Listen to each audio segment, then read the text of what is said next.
안녕하세요. 반갑습니다. 2020년 11월 19일 그러니까 지난 목요일에는 새벽에 비가 많이 왔습니다.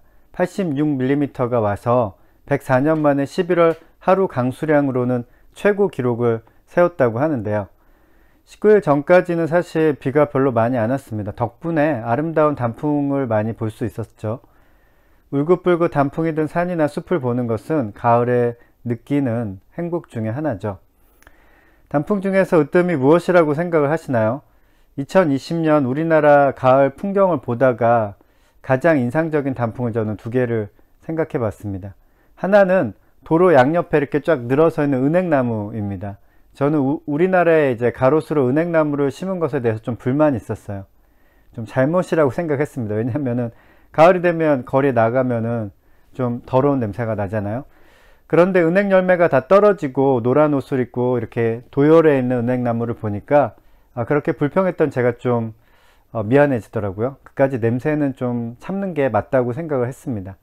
가을 햇살 아래서 은행나무 사이로 이렇게 차로 드라이브에 나가는 그 기분은 축복 그 자체죠. 아마 천국에 가는 길이 그와 같지 않을까라는 생각을 해봅니다. 인상적인 단풍 다른 하나는 단풍나무의 단풍입니다. 은행나무는 단 한 그루로는 저에게 감동을 주지 못합니다. 근데 단풍나무는 한 그루, 아니 한 가지, 아니 나뭇가지에 달려있는 단풍잎 한 장으로도 감탄을 자아내게 합니다. 파란 가을 하늘에 불타오를 것 같은 붉은색을 띤 단풍나뭇잎은 그 모양마저도 불꽃 모양이죠. 파란색에 빨간색이 막 그렇게 조화롭게 느껴지는 색은 아닌데요. 단풍나뭇잎은 아닌 것 같습니다. 어쩌면 그렇게 가을 하늘에 어울리는지 모르겠어요. 그러면서 저는 그 이름을 다시 생각해 봤습니다. 단풍나무라는 이름이요. 얼마나 단풍이 아름답게 들면 단풍나무라는 이름을 얻었겠습니까? 저는 충분히 그럴 자격이 있다고 생각했습니다.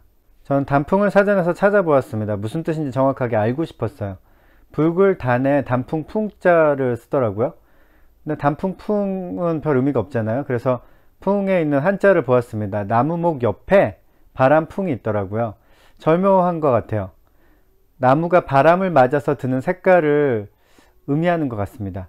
한여름의 뜨거운 태양과 한 해 동안 자신을 스쳐갔던 바람들을 모아서 불을 피우듯 단풍나무는 붉게 물드나 봅니다. 마르크스 아우렐리우스는 이렇게 말했습니다. 기억하라. 행복한 삶을 살기 위해 필요한 것은 거의 없다. 행복한 삶을 살기 위해서 우리는 많은 것이 필요할 것 같습니다. 일단 돈이 필요하겠죠. 좋은 직장도 필요하고요. 우리를 도와주는 사람도 필요합니다. 지금 우리에게 가장 필요한 것은 아마도 코로나 백신이 아닐까 싶습니다. 우리가 행복하지 않은 이유는 무엇이 없어서 행복하지 않다고 생각하고는 합니다. 하지만 아우렐리우스는 말하죠. 기억하라고요. 행복한 삶을 살기 위해서 필요한 것은 거의 없다고 그렇게 말합니다. 그것은 우리가 기억하고 수시로 스스로에게 말해야 하는 진리인 것 같습니다. 무엇이 없기 때문에 행복하지 않은 경우는 거의 없다는 것이죠.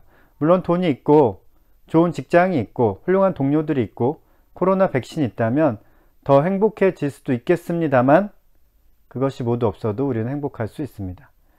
오늘 저를 행복하게 했던 것은, 저의 감탄을 끌어냈던 것은 푸른 하늘 아래 붉게 물든 단풍나무잎이었습니다. 그리고 단풍나무에게 단풍나무라는 이름을 붙여준 우리나라에서 저보다 먼저 살았던 선배님들의 장명 센스로 인해서 전 행복했습니다. 행복하기 위해서 많은 것이 필요한 것이 아니죠.